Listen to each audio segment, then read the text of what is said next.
Welcome back, and now we are moving on to video number 8. Can you say 8? Hate. Hey, there's no room for haters or haterade, my friend. This is I'm all saying it like love. French Canadians would say hate instead of eight. They like to put 8 o'clock. H's. Yeah, it's hate. Uh, yeah, but there's no hate here. It's all love for you, our viewer, and we hope you're enjoying it so far. Now, this topic, this question, is quite possibly the most important when it comes to actually selling your book and getting into a lot of people's hands. And the question is, how will you generate buzz before the launch? It's one thing to launch your book and hope for sales to come in, but before you launch, there's a lot you can do to set yourself up for success. And so we want to talk about 4 major areas here that you can look at to give yourself a good chance at success.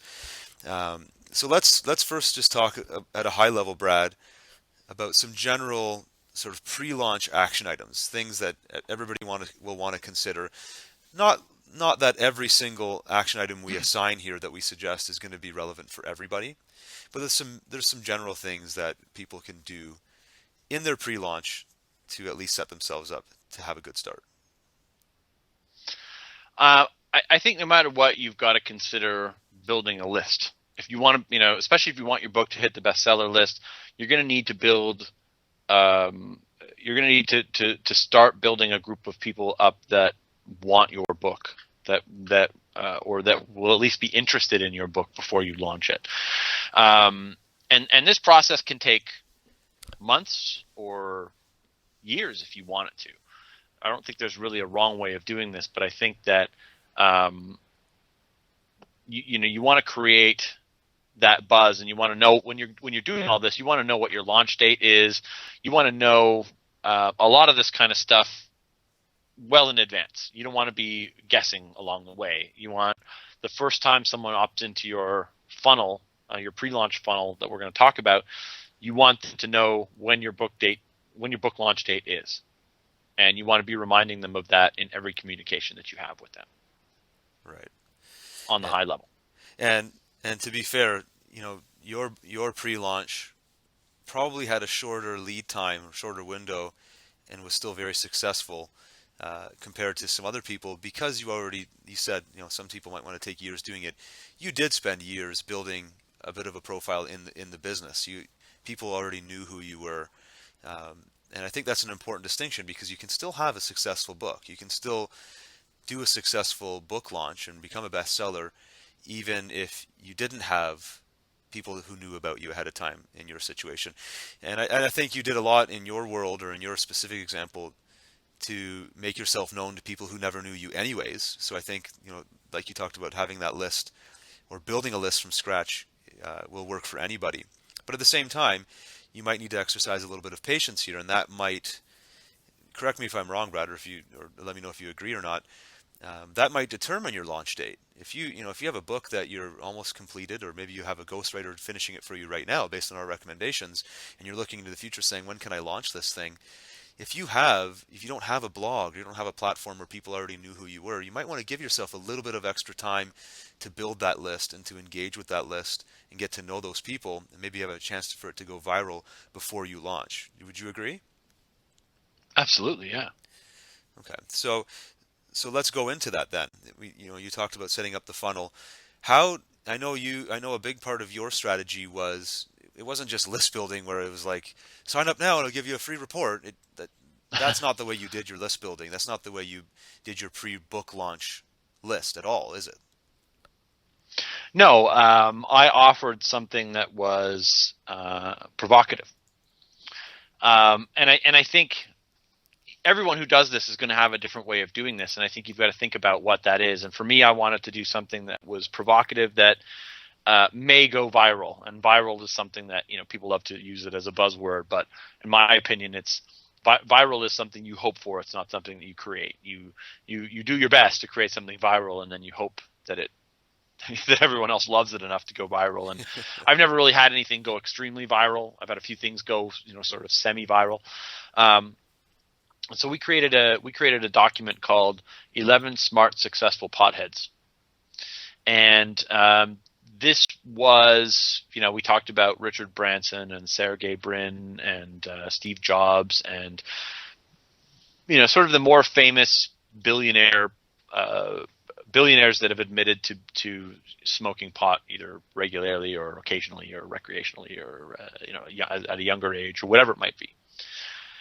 And the whole idea, there was a couple of reasons why I took this particular road, and some of them I'm not going to say that I was smart enough to think that I thought of all of this stuff in advance, but I'm telling you kind of half what I thought in advance and half what I figured out halfway through doing it. The idea behind it was to create, because with my audience, now everyone's audience is going to be different, but in my audience, we suffer from an identity crisis, right? I was marketing to potheads, remember? So our identity crisis is that we are seen in a negative light. People who smoke pot are often, there's a stereotype of stay-at-home, mom's basement, no job, no ambition, no drive, all of that kind of stuff. Those are the kind of character traits that we're used to seeing. Lazy potheads. In anti-drug commercials and all this kind of stuff. And so I wanted to flip that around, and I wanted to give people who enjoyed pot you're the rallying something voice. that they could something that they could use and promote to their friends as a way to say, hey, it's not all stupid dummies in their mom's basement like you see in the stoner movies and all that kind of stuff. It's, there are a lot of high functioning entrepreneurs. There are a lot of people who enjoy marijuana and also are successful, and that one doesn't precipitate the other in either way. It doesn't make you successful, but it also doesn't make you lazy. You're either lazy and unmotivated, or you're motivated and successful. And whether you drink or smoke pot or smoke cigarettes or snort coke or shoot heroin, I don't care what it is that you do. That doesn't. I don't believe anyway. Most of those things aren't going to take away from one or the other. You're either gonna be lazy because you're lazy, or you're going to be driven because you're driven. And that was kind of the message I wanted to share. And then the other thing that it did, which was kind of a secondary thing, and I didn't see this in advance, although a copywriter pointed it out to me and said, this was very smart on your part. And I kind of nodded my head like, yes, I planned it that way, but I didn't really. He said to me that what you did here was that you aligned yourself with all of these very successful people. And by being the conduit of this information, you've actually positioned yourself with these people. And your audience now sees you as one of them. And I didn't really think of it. It's not something that I had planned or had thought about, but it did kind of work well. It helped to elevate a bit of authority for me to kind of associate myself with that. So maybe for you, that is talking about a big brand, or that's talking about other people like I did, or maybe it's talking about aligning yourself with something big. In other words, yeah, well, you see that all the time with professional high paid speakers, and their bios always say something to the effect of, he's was the keynote speaker at Coca-Cola's convention, and they rhyme off all these different gigs they had, aligning them. So they don't work for those companies. They did one gig with them, but this guy was good enough for Coca-Cola. Damn, like I got to work with this guy. And yes. Even if it was just like one small division of Coca-Cola's department in some small state or whatever, it's still that brand, that corporation they can align themselves with, and it has this subconscious effect. So I hear what you're saying. That's powerful stuff. Yeah. And so I guess really the takeaway here for you watching is looking at Brad's example, which I love the pod. You were the motivational speaker to the podheads, but you made them look at their lives in a totally different way. It's almost like you gave them permission to think and feel in a new way, and that made an emotional connection that totally made them want to buy your book. How can you make your audience do something similar? How can you say something in a different way or present something in a different way?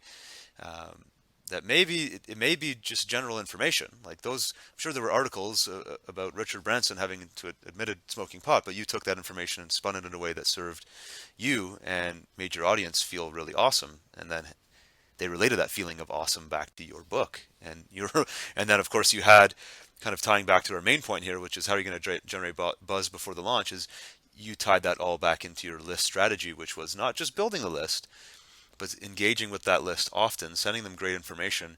And also, maybe you want to touch on this, you would send updates all the time, and a lot of those updates were, P.S. book's coming out on this date. P.S. here's a calendar invite. That worked pretty well Yeah. for you, didn't it? Yeah, I did a lot of that stuff when I as I continued to mail the list, I sent them more tangible content, more stuff. And through that process, yeah, I constantly reminded them of the book launch date, told them that I wanted them to buy it, hyped it up, mentioned things that I was talking about in my book along the way, that kind of stuff. All very important. The other thing that I want to mention about that piece of content is that I also made it very easy to share on Facebook and Twitter. I made it, and I did it in such a way where if you shared it on Facebook, I would get you to go through my own sort of opt-in funnel and join my list. And I got a lot of people sharing that because they wanted to share it. They wanted their friends to see, hey, look at this.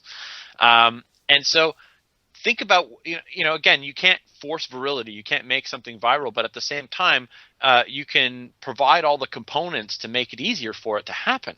Right? If there's a share button there, it's a lot easier for me than if I have to copy your URL and go to Twitter or Facebook. Right? I really have to like it if I'm going to go through those extra steps. So make it simple for me. Make it so easy that I just do it because it's easy to do. And for you, that could be something different. It could be a document. It could be a lot of the clients we've worked with, we've worked on testing and surveys. Right? Like, what's your whatever score? Right? Like imagine we go back to the how to make your neighbor's wife jealous or whatever. How do you make your neighbor jealous or whatever it is, right? That kind of a thing.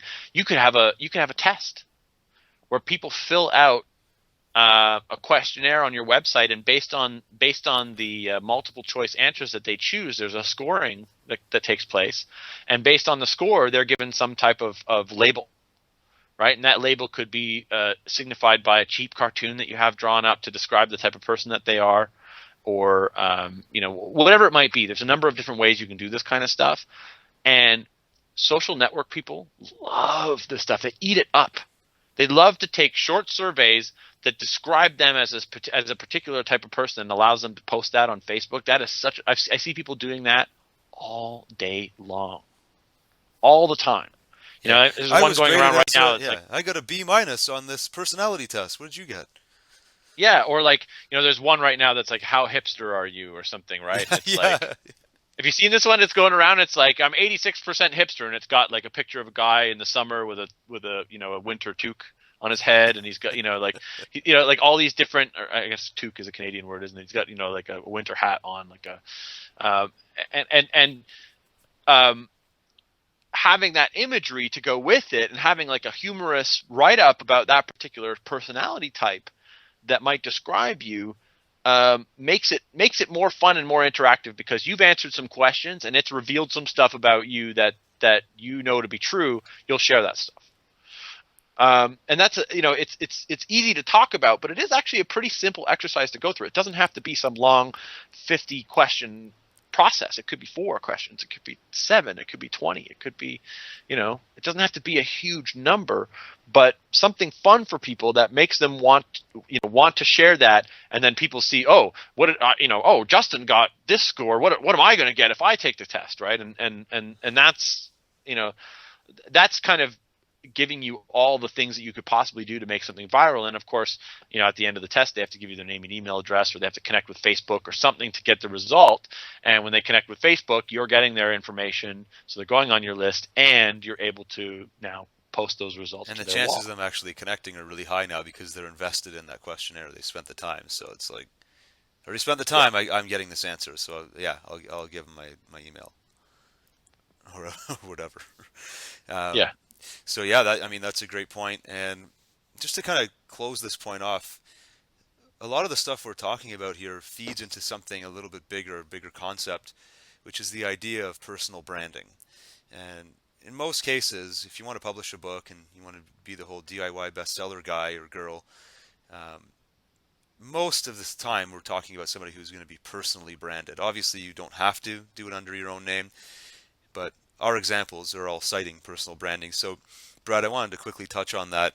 There's a lot of things you can do for personal branding, and this product is actually going to include a copy of Brad's personal branding report, which I highly recommend you read through that. It's just a quick read, but it's going to give you some great suggestions on how to position yourself in your own personal brand.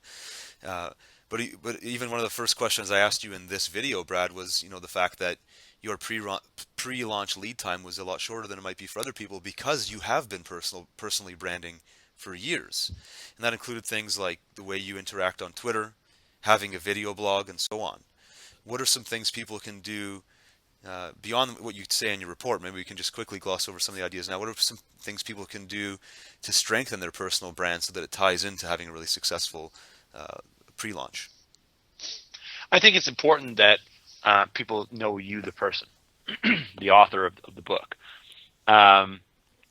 Whether that's through videos or through photos or other, those are really the two top ways you can get yourself out there. Is more photos of yourself, good quality professional photos of yourself, and more videos of you, because people want to feel like they know you to a point where they like you. If they like you, they'll buy stuff from you, because if they like you, chances are it's because they're like you. We like the people who are like us, right? We don't like people who aren't like us. So, I bring my own personality to my videos. I do things my own way, and I create a lot of content that has me in it, so that people get to know my voice, my name, my face, my message. And the more of it they get, the easier it is to buy something from me. People sometimes think that you can give too much of yourself and then nobody's interested. I found it to be the opposite. The opposite for sure. If you put a lot out there, more people will be interested. Yeah. Because not everybody sees everything. You, as the creator, see everything you create and think to yourself, well, why is somebody going to want me to talk about being an author again? Yeah. Because they didn't see the last one that you did. Yeah, and in reality, they maybe saw 10% of it, and of that 10%, they probably only gave 50% of their attention to, because they had 50 other things on the go while they were reading that piece of content or watching they got halfway through your blog video that you spent a week writing or a week shooting. And we see this all, like you and I we've done video blogging for years, and it's served us very well. In fact, you and I both do a lot of coaching. We get deals because we're on camera and people feel like they can trust us. But we also get our videos done in a matter of minutes. We don't sit there doing takes 7, 8, 9, and 10 and editing them all together unless we're doing something very important. We just get it out there, and that's the personal branding, because we understand that we're lucky to get somebody's attention, full undivided attention, for a couple of minutes at best. So just put a lot of it out there, even if some of it's repeating, some of it's already in a paid product you're offering and now you're giving it away for free. It doesn't matter. The chances of them actually seeing that stuff or even recognizing the difference between the two is slim. The important thing is getting it out there, and in as many forms as possible: written, video, audio, presenting, doing talks. I like your suggestion of photos. I want to do more of that myself. All of that will lead to personal branding, and obviously makes your pre-launch generating buzz a lot easier. Anything to add before we close off? No, I think that I think I just wanted to say it one more time, that you can't do this enough. You can't put yourself out there enough. It's as the person doing it, it sometimes seems like too much, but it never is. Yeah. Well, and actually, as a second closing off point, I know your book, a lot of your ideas came from successful blog posts. You were able, because you've done this for so long, you were able to go back and, this blog post had 74 comments. The other one had 4 or whatever, right? So that's a topic I'm going to write about. And I think, what would you say, like over half of your chapters came from video blog posts? Inspired by, at least? Yeah, the majority of them were inspired by blog posts I had already done